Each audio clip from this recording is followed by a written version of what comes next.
Hello students, आज हम समझते हैं डायरेक्ट और इनडायरेक्ट टैक्स जो होते हैं वो क्या होते हैं, कौन कौन से होते हैं। तो पहले हम जो इस क्लास में पहली क्लास है, हम सिर्फ इनके टाइप्स पढ़ेंगे, आगे मैं इनकी मीनिंग्स आपको बताऊंगी। तो देखिए, जो डायरेक्ट और इनडायरेक्ट टैक्स हैं गवर्नमेंट के, दो प्रकार की गवर्नमेंट टैक्स लेती हैं, एक है सेंट्रल गवर्नमेंट, एक है स्टेट गवर्नमेंट। सेंट्रल गवर्नमेंट जो टैक्स लेती है वो होता है डायरेक्ट टैक्स और इनडायरेक्ट टैक्स दोनों। सेम ऐसे ही स्टेट गवर्नमेंट भी डायरेक्ट और इनडायरेक्ट टैक्स दोनों लेती है। मैं ये सारे आपको समझाऊंगी आगे की क्लासेस में। तो सबसे पहले सेंट्रल गवर्नमेंट जो डायरेक्ट टैक्स लेती है, वो डायरेक्ट टैक्स कौन कौन से हैं? वो है corporation tax, minimum alternate tax यानी कि MAT, income tax except agriculture यानी कि एग्रीकल्चर इसमें नहीं है, और जो भी पर्सन इनकम कर रहे हैं अपनी वेरियस सोर्सेज से, तो वो इनकम टैक्स देना होता है, ये डायरेक्ट टैक्स है, ये सब आपको पता होगा। Capital gains tax direct tax होता है, सिक्योरिटीज ट्रांजेक्शन टैक्स भी डायरेक्ट टैक्स है, और कमोडिटी ट्रांजेक्शन टैक्स भी डायरेक्ट टैक्स है। इसके बाद गूगल टैक्स और इक्वलाइजेशन टैक्स, ये भी डायरेक्ट टैक्स है। शायद इनमें से कुछ स्टूडेंट्स ने इसका नाम भी ना सुना हो।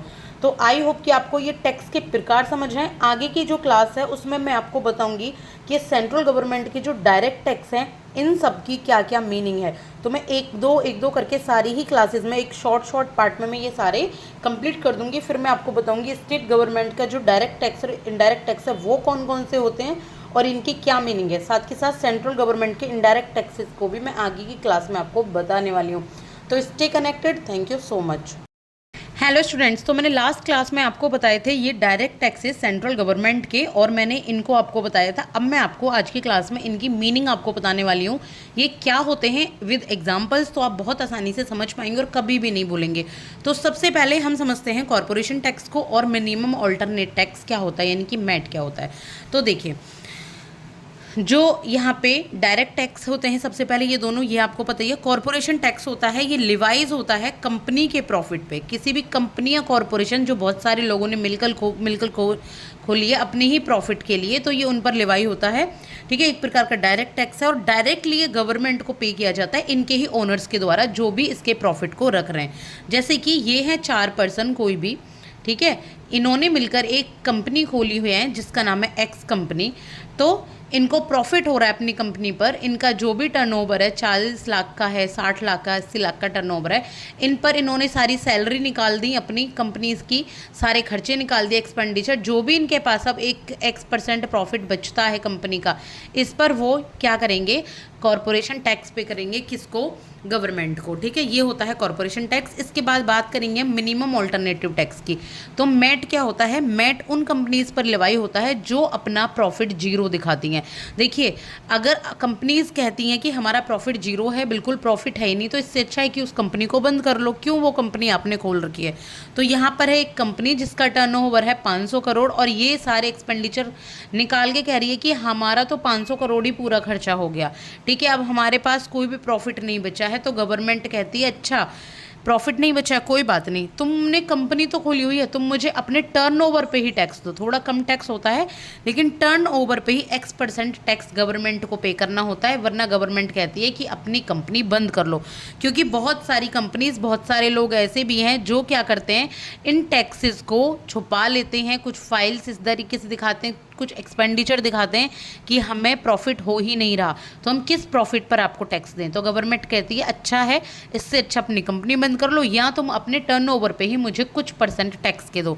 तो ये होता है minimum alternative tax. I hope कि आपको समझ आ गया होगा। नेक्स्ट क्लास में हम समझेंगे इनकम टैक्स क्या होता है और कैपिटल गेन्स टैक्स क्या होता है। Thank you so much.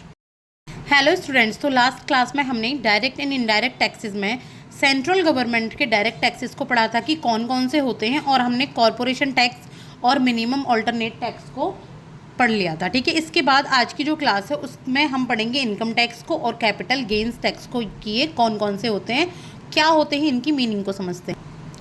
तो देखिए, इनकम टैक्स क्या होता है? इनकम टैक्स किसी भी पर्सन की इनकम पर लिवाई होता है। जो भी पर्सन जिस भी तरीके से कमा रहा है, जो इनकम उसको हो रही है, उस पर लिवाई होता है गवर्नमेंट के द्वारा, सेंट्रल गवर्नमेंट के द्वारा। ठीक है, और ये सेंट्रल गवर्नमेंट को ही पे किया जाता है। इसमें एक स्लैब होती है। आपने सुना होगा 5% की, 10% की, कि 15% की। जैसे जैसे इनकम होती है, जैसी जैसी इनकम होती है वैसी ही ये स्लैब होती है। कम इनकम के लिए कम परसेंट का टैक्स देना होता है, जैसी इनकम ज़्यादा बढ़ती जाती है ज़्यादा ही टैक्सेस पे करना पड़ता है। और ये उसी पर्सन को पे करना होता है जिस पर ये लेवाई किया गया है। ये पर्सन दूसरे को शिफ्ट नहीं कर सकता, ठीक है। इनको जैसे सर्विस टैक्स को शिफ्ट कर सकते हैं। देखिए किसी भी पर्सन है, उसकी इनकम 15 लाख है, तो वो पे को टैक्स करेगा। एक स्लैब होती है कि इसके नीचे नीचे इनकम टैक्स को पे नहीं करेगा। और इसमें एग्रीकल्चर इनकम नहीं आती क्योंकि वो स्टेट में आती है, वो मैं आपको आगे बताऊंगी। अभी जो 2025 में चल रहा है तो 12 लाख तक की इनकम पर कोई भी टैक्स नहीं है। और टैक्स स्लैब भी मैं आपको बताने वाली हूँ इनकम टैक्स की टैक्स स्लैब क्या है।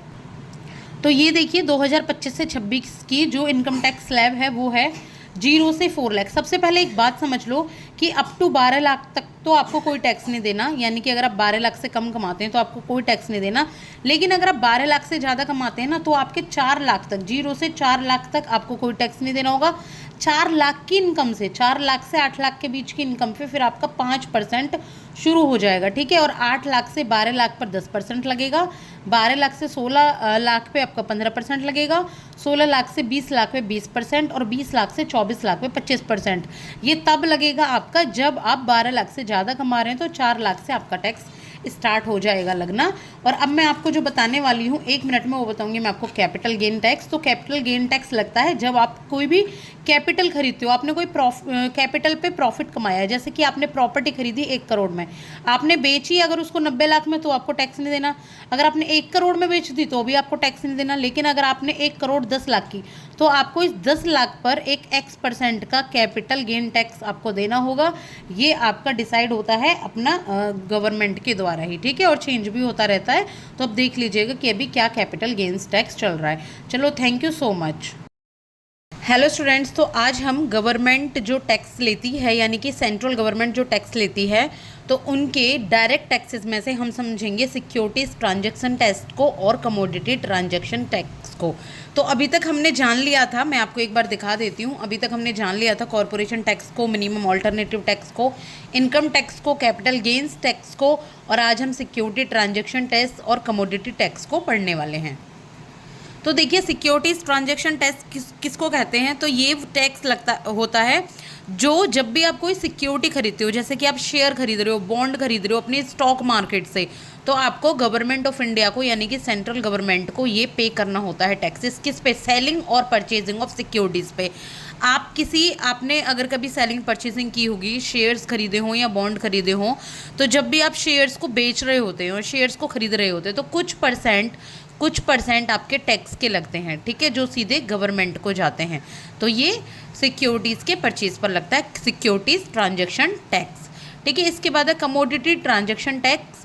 तो कमोडिटी ट्रांजैक्शन टैक्स क्या होता है कि स्टॉक मार्केट में, जैसे स्टॉक मार्केट एक होती है जहाँ शेयर्स और बॉन्ड खरीदे जाते हैं, सेम ऐसे ही स्टॉक मार्केट में कमोडिटी भी खरीदी जाती है। कमोडिटी मतलब कुछ वस्तुएं, कुछ सामान भी खरीदे जाते हैं, जैसे ज्वार, बाजरा, धान, कुछ चीज़ें आती हैं जिनकी सिक्योरिटी मार्केट का, यहाँ पे जो मार्केट होती है आपकी सिक्योरिटी मार्केट, वहाँ पे इनकी बोली लगती है।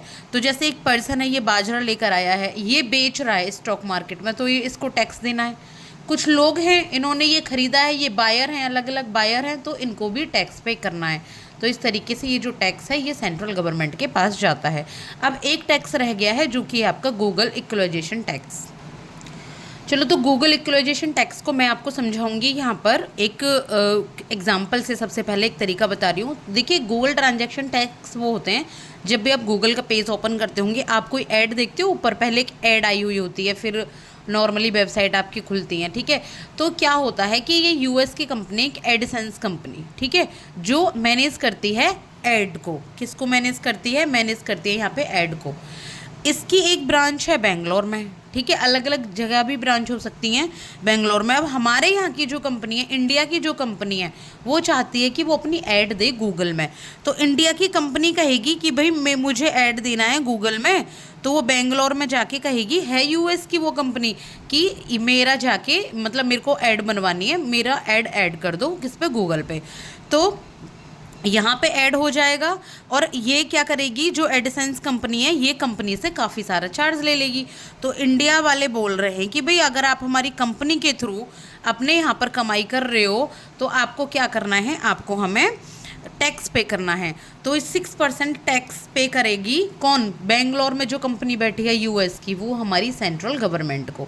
तो इस तरीके से ये होता है गूगल ट्रांजैक्शन टैक्स। तो हमारे सभी डायरेक्ट टैक्सेस पूरे हो चुके हैं, अब हम इनडायरेक्ट टैक्सेस पर पढ़ेंगे। Thank you so much.